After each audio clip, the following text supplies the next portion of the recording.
Fala galera, aqui é o professor Edward, seu professor de história. E como diria Silvio Santos, barras de ouro valem mais do que dinheiro.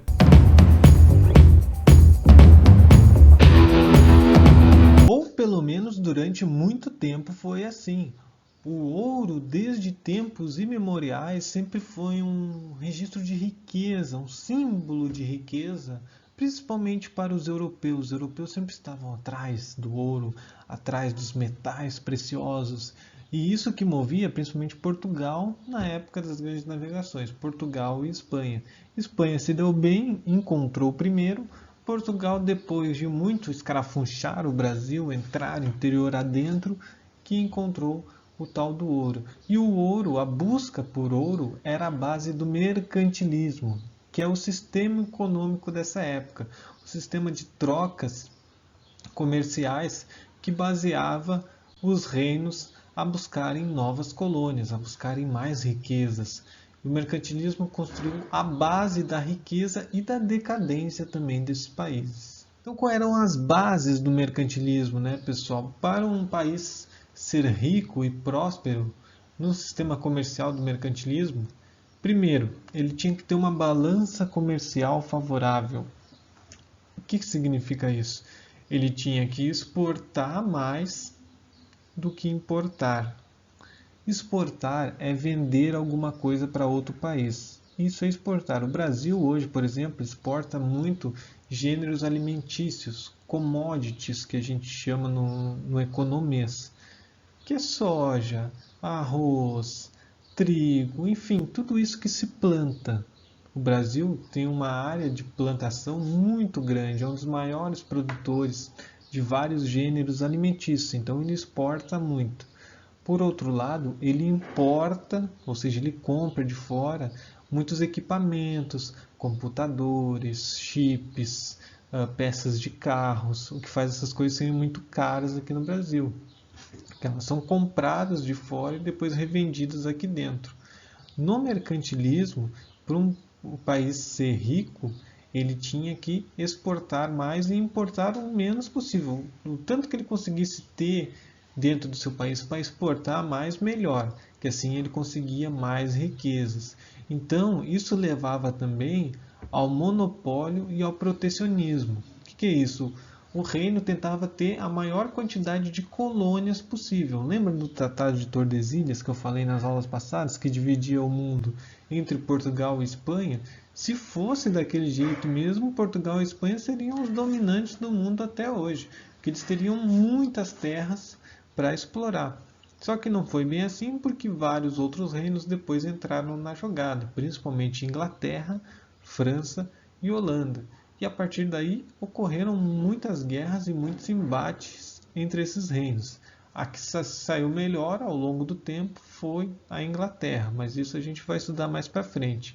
O que importa agora é que quanto mais colônias um reino tivesse, mais balança comercial favorável ele teria, porque ele teria mais produtos para exportar e menos para importar. Ele poderia vender mais para os outros países e não precisaria comprar tanto deles, certo? O metalismo, que eu já falei para vocês, a busca pelo ouro, e o ouro é uma coisa engraçada, porque ele não serve muito para muita coisa. Ele não é tipo o cobre, que dá para tu usar em ligações elétricas na produção de fios, ou que nem a prata, que dá para tu fazer armaduras, escudos.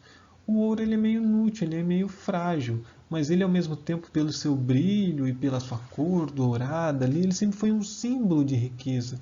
Quem joga Minecraft está ligado que ouro não serve para muita coisa, para construir muita coisa. Já outros materiais servem mais.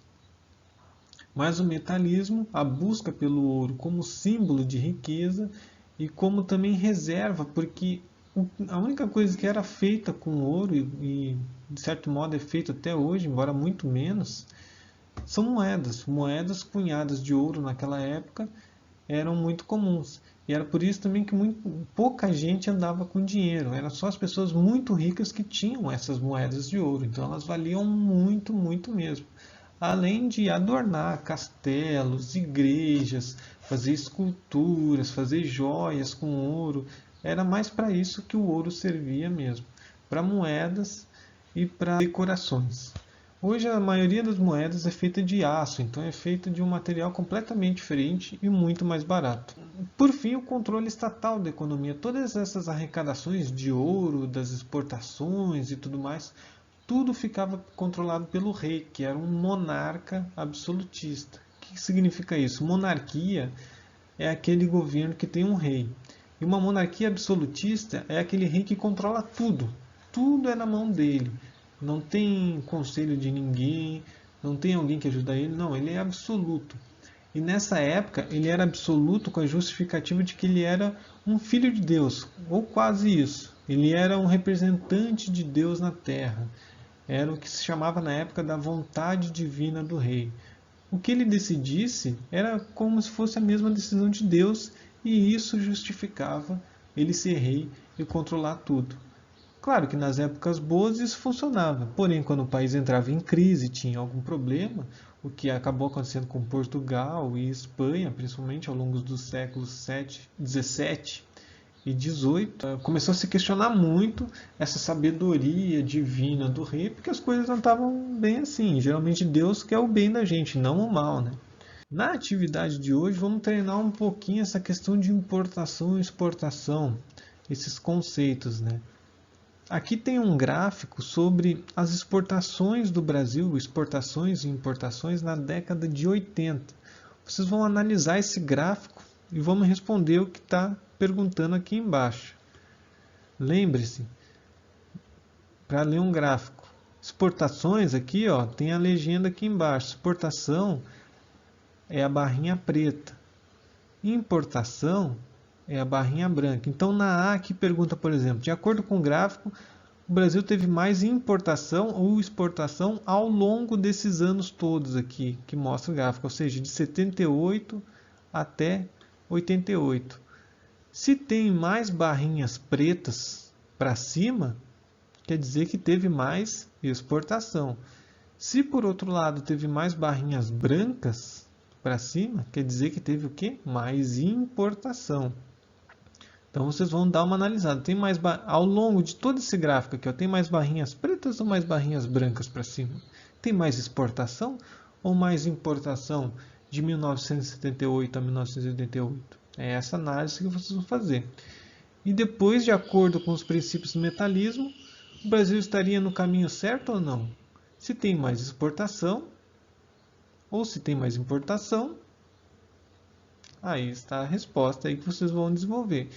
Depois de fazer esse exercício de leituras de gráficos muito complicado, vocês vão dar uma relaxadinha aqui com as cruzadinhas. Completar com as dicas aqui, tá? As dicas, os números das horizontais e das verticais. E todas as respostas estão no texto da atividade impressa que vocês receberam essa semana. Então é isso, pessoal. Essa foi a atividade dessa semana. Estamos voltando com as atividades impressas. Glória, glória, aleluia. Quem sabe já não em seguida voltamos com as aulas presenciais, hein? Então mantenham as atividades em dia. Qualquer dúvida, me chama lá no WhatsApp, certo? Tchauzinho.